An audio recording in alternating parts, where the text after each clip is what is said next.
Projekat je četvoromesečni, u okviru kog će se održati 4 seminara, koje će pohađati 50 polaznica iz 5 regiona i 7 gradova Srbije.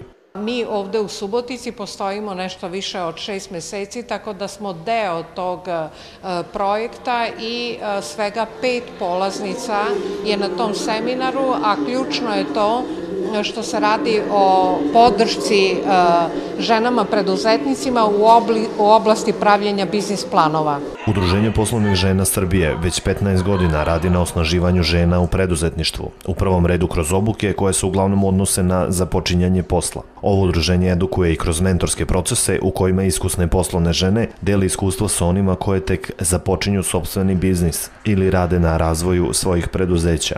Prema rečima potpredsednice Udruženja poslovnih žena Srbije, Olivere Popović, mentorstvo kao metodologija pokazala se kao izuzetno efikasna i korisna za obe strane. Svakako da se pomaci vide i svakako da je svakim danom sve bolje.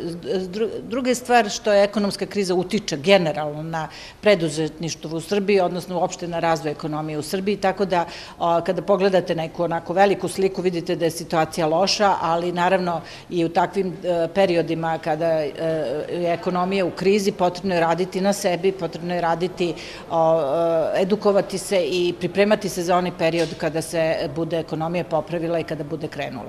Za učešće prijavilo se 5 žena koje će kroz trening steći iskustva i znanja potrebna na izradi poslovnih, biznis i marketinških planova. Od ukupno 50 obučenih polaznica, 20 najboljih će dobiti uspešne preduzetnice kao mentorke, koje će im pružiti ekspertsku i konsultantsku podršku u različitim aspektima vođenja biznisa do završetka projekta. Konkretno za mene iz ugla jednog lekara ova predavanja su izuzetno korisna zato što sam dobila mnogo korisnih ideja kako da usmerim svoj rad, kakve kadrove je potrebno uposliti kako biste imali jedan multidisciplinaran pristup i kako biste bili konkurentni i opstali na tržištu.